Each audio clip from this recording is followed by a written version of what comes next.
and serving you on TV, online, and on the go. This is Valley News Live at 5. The audacity that you have to stand up there and say you investigate with vigor and investigate with everything that you have to make sure that the people in Valley City are protected is bull. A heated discussion at a Valley City Police press conference has citizens concerned that police aren't doing enough investigating about a former officer. Good evening and thank you for joining us. Valley City Police Chief Fred Thompson said former Lieutenant David Swenson was accused of having sex with a woman in the evidence room and in a squad car. Swenson, who was under a second internal investigation, retired a day after that woman made a formal written complaint. Swenson later refused to participate in the investigation. The woman also stopped cooperating with police. Chief Thompson said since both people didn't cooperate, the allegations couldn't be proved or disproved. If you have an allegation against one of my officers or one of my personnel or any member of the police department, come talk to me. Tell me what you know. Show me what you have. We will take the proper action. Thompson added that his biggest concern was if any evidence was tampered with, but an investigation, or rather an inspection, was done and police didn't find any issues. We'll have community reaction tonight on Valley News Live at 9 and 10 at 10. We have some new information for you now. The University of North Dakota has completed its investigation into 2 incidents involving racially charged photos that were recently shared on social media. The Office of Student Rights and Responsibilities took over the investigation after UND police closed the case with no criminal charges. After full review of each situation, OSRR determined neither incident violated the UND Code of Student Life, citing the students' right to free speech. The investigation is now considered closed. To read the full statement from President Kennedy or read other stories relating to the photos, click on the links attached to this story. A 24-year-old Grand Forks man is the latest to face charges in a string of domestic violence cases around the region. Nathaniel Nichols faces a felony charge of aggravated assault. Nichols allegedly caused bodily injury to his girlfriend while strangling her. If he's convicted, Nichols faces a maximum sentence of 5 years in prison. And you may have noticed we've been reporting on a spike in the number of domestic violence cases lately. Experts say it's simply the normal rise and fall of these types of cases. Now, as part of National Domestic Violence Awareness Month, Valley News Team's Neil Carlson shows us what's happening and what you need to know. As part of Domestic Violence Awareness Month, this is the Clothesline Project at UND's Memorial Union. T-shirts tell the story of real victims of domestic violence, some who lived through it and some who did not. How prevalent is domestic violence in our society, and is the rate of it any higher in our part of the country compared to the rest of the country? Well, it's extremely prevalent, for one thing. Up to 1 in 4 women and 1 in 7 men will experience some form of violence in a relationship in their lifetime. And for police officers, domestic violence calls are the most dangerous.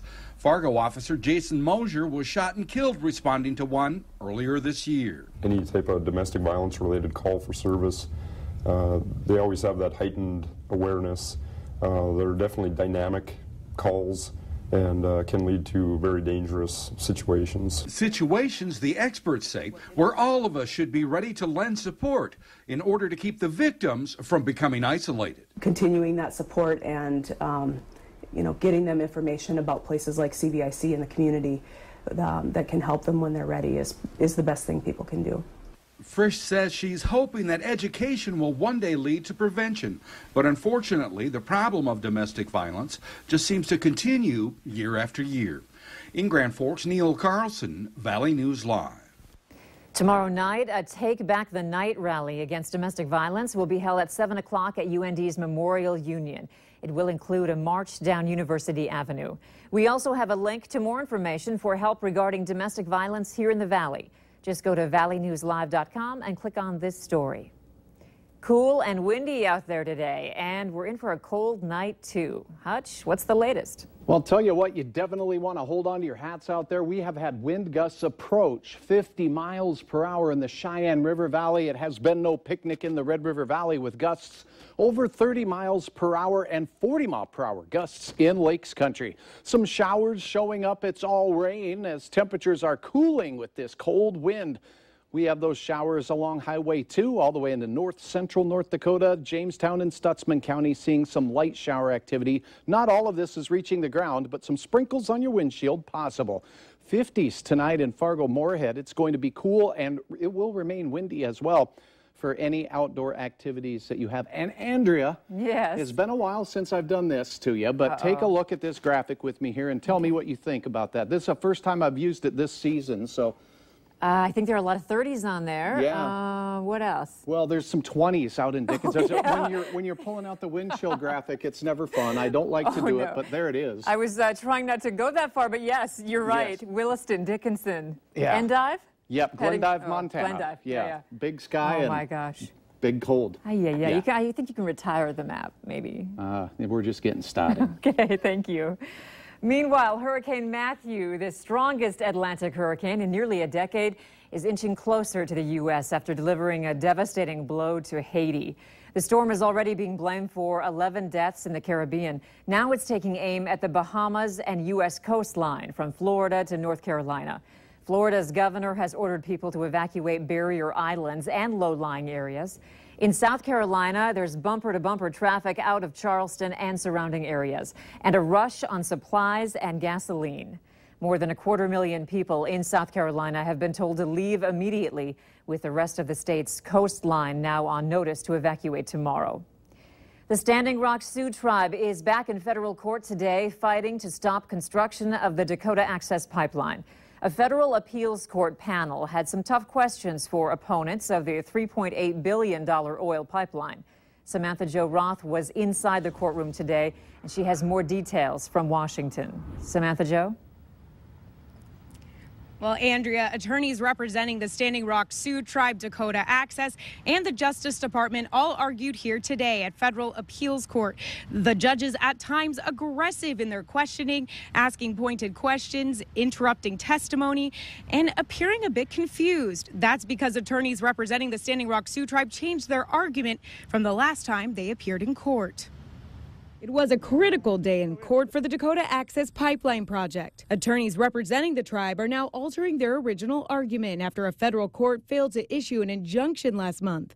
When we filed this case originally in late July, we were asking the court to stop the pipeline altogether. Now they just want to prevent further construction in a certain spot. The only thing left from a perspective of protecting sacred sites and tribal burials is this very narrow area around Lake Oahe. Today we just listened to the judges ask questions back and forth on whether or not we have a good argument. Tribe Chairman Dave Archambault says he doesn't know how the judges will rule. For the tribe, this wrong is right there in front of us. But when you have lawyers that pick apart and interpret and make things ambiguous, it's really hard to tell what the outcome is going to be. Attorneys representing the Army Corps of Engineers argue that only 3% of the pipeline is within their jurisdiction, and they properly fulfilled all their duties when issuing permits to the company, something Senator John Hoeven agrees with. The court indicated that the Corps of Engineers had done the necessary and appropriate work.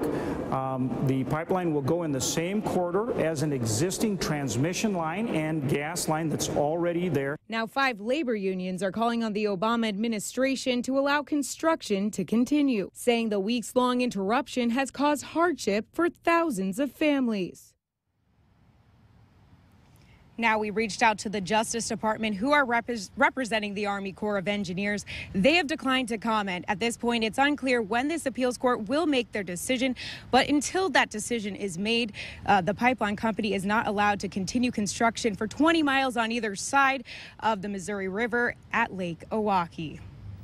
Samantha Jo, does this court have the authority to halt construction on the pipeline in areas that are not within the jurisdiction of the Army Corps of Engineers? Well, Andrea, actually, they are able to halt construction that is in an area, a private area.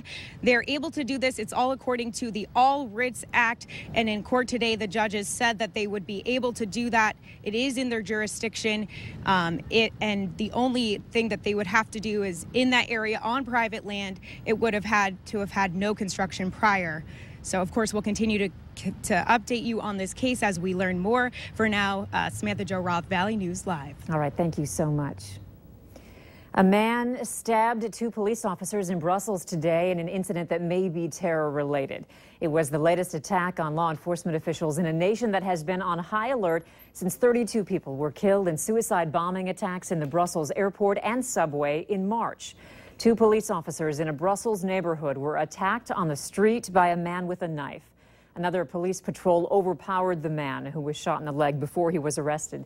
A 3rd police officer was slightly injured. Deputies with the Grand Forks County Sheriff's Office will now be equipped with body cameras. Each deputy will wear a body camera during their shift. They'll be used along with cameras that are operating in their cars.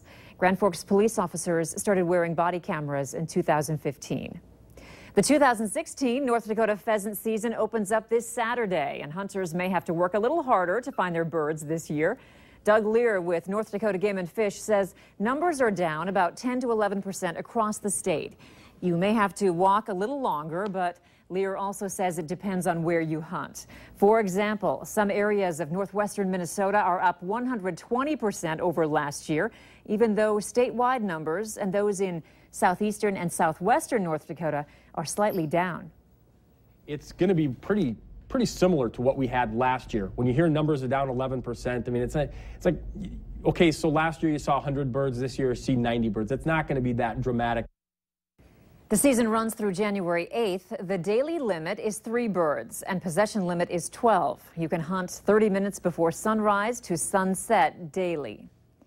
If you've got arts and crafts paint or finger paint at home, you'll want to look at the brand because there's a recall. That's still to come tonight. Only in the 50s in the Fargo area today with gusty wind. It continues to be quite chilly. A lot of 50s, even 40s out west. We'll have details on a chilly forecast right after this.